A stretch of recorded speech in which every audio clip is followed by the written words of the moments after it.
Halo pemirsa GPR TV dari Sabang sampai Merauke, dari Miangas hingga Pulau Rote. Bertemu kembali dengan saya Bilki Sabila dalam program Kominfo Newsroom.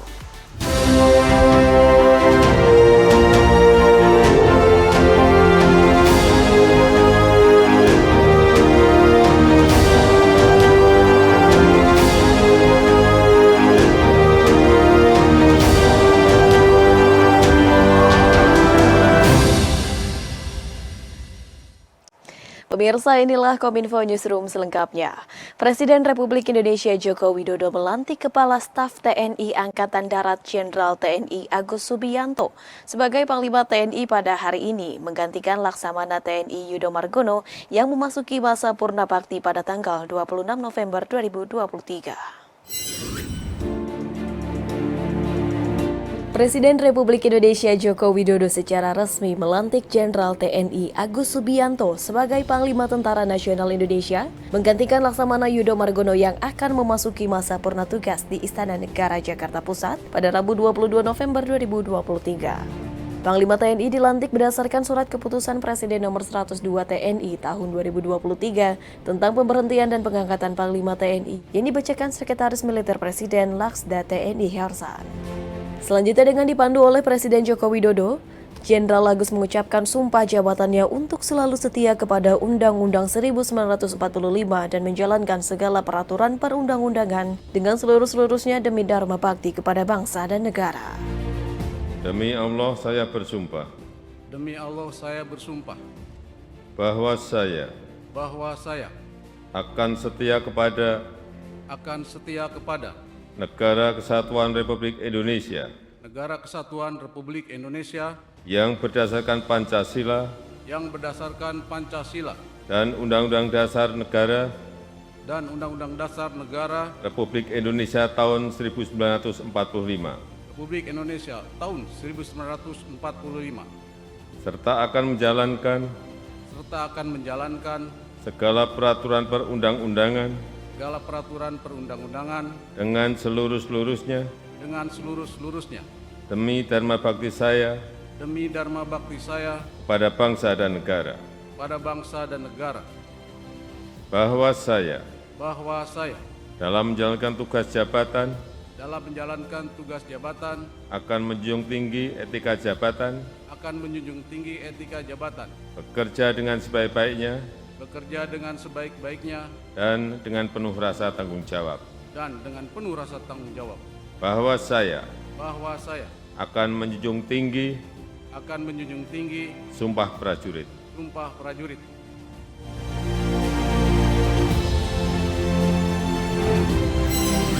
Jenderal Agus Subianto secara resmi dilantik sebagai Panglima TNI yang baru oleh Presiden Joko Widodo. Dan berikut kami hadirkan profil singkat calon Panglima TNI Agus Subianto.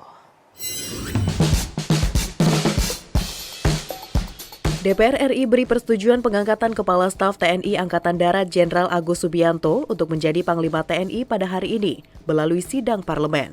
Agus Subianto menggantikan Panglima TNI Laksamana Yudo Margono yang akan memasuki masa pensiun pada 26 November 2023. Usai pengesahan oleh DPR, Agus secara resmi akan dilantik sebagai Panglima TNI yang baru oleh Presiden Joko Widodo. Sebelumnya, Agus menjabat sebagai Kepala Staf Angkatan Darat belum sampai 1 bulan. Ia baru dilantik oleh Presiden Joko Widodo sebagai Kasat menggantikan posisi Jenderal Dudung Abdurrahman pada 25 Oktober, lantas menjadi calon tunggal Panglima TNI tak lama kemudian. Agus Subianto merupakan pria kelahiran Cimahi 5 Agustus 1967. Ia merupakan lulusan Akmil tahun 1991 cabang infanteri. Agus pernah menjabat sebagai Komandan Batalion 22 Grup 2 Kopassus dan Kepala Penerangan Kopassus. Peningkatan karir Agus Subianto dimulai semenjak ia dipercaya menjabat sebagai Komandan Kodim dan Dim 0735 Surakarta pada 2009 hingga 2011. Wakil Asops Divisi 2 Kostra tahun 2011 dan Asops Kasdam 1 Bukit Barisan tahun 2014.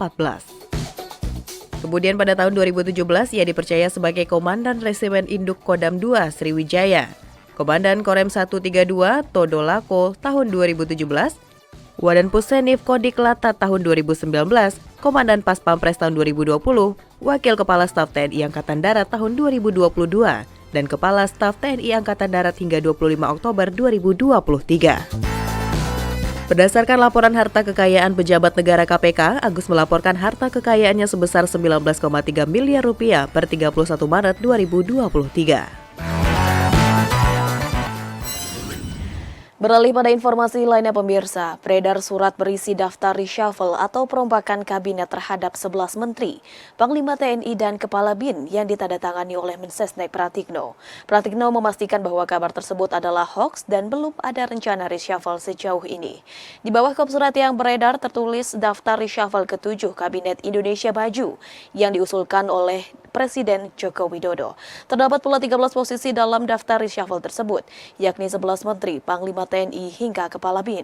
Mensesnek Pratikno menyebutkan surat tersebut tidak benar dan ia mengatakan belum ada rencana reshuffle sejauh ini.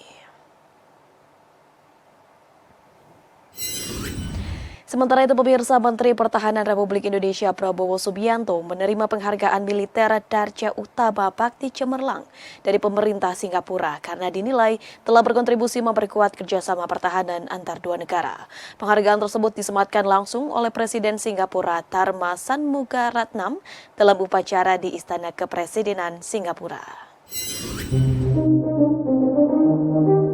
Menteri Pertahanan Republik Indonesia Prabowo Subianto menerima penganugerahan Darjah Utama Bakti Cemerlang atau Tentera yang disematkan langsung oleh Presiden Singapura Tharman Shanmugaratnam di Istana Kepresidenan Singapura. Penghargaan Darjah Utama Bakti Cemerlang atau Tentera merupakan penghargaan militer tertinggi dari pemerintah Singapura yang diberikan kepada Menhan Prabowo karena selama menjabat sebagai Menteri Pertahanan sejak Oktober 2019 dinilai memiliki jasa yang luar biasa serta peran yang sangat penting bagi negara dalam menjaga, merawat serta mempererat hubungan baik bidang pertahanan dengan Singapura.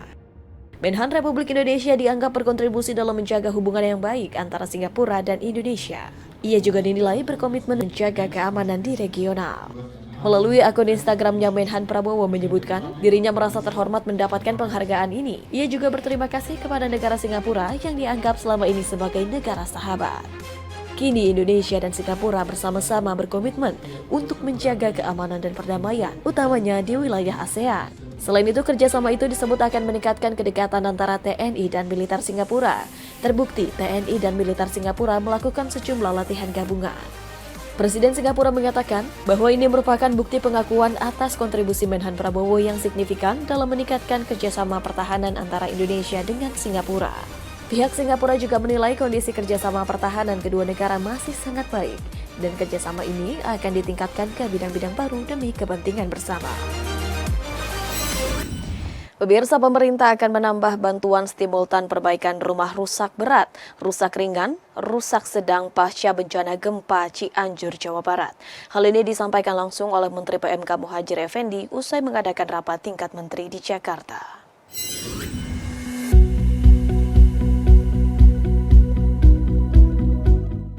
Dalam keterangan persnya usai mengikuti rapat terbatas tingkat menteri, Muhadjir Effendi selaku Menteri Koordinator Bidang Pembangunan Manusia dan Kebudayaan menyampaikan, salah satu agenda rapat yang dibahas yakni pemerintah akan menambah nominal bantuan dana untuk rumah rusak akibat gempa di Cianjur, Jawa Barat. Hal ini sejalan dengan instruksi dari Presiden Joko Widodo untuk menambah dana pembiayaan pembangunan rumah masyarakat yang rusak akibat bencana serta pembiayaan ini dilakukan berdasarkan pengalaman dari gempa di Cianjur. Penambahan atau kenaikan bantuan tersebut berkisar antara 5 juta hingga 10 juta rupiah untuk setiap kategori kerusakan dengan menggunakan dana siap pakai dari Badan Nasional Penanggulangan Bencana. Untuk rumah rusak berat yang semula itu nilainya 50 juta, nanti akan dinaikkan menjadi 60 juta.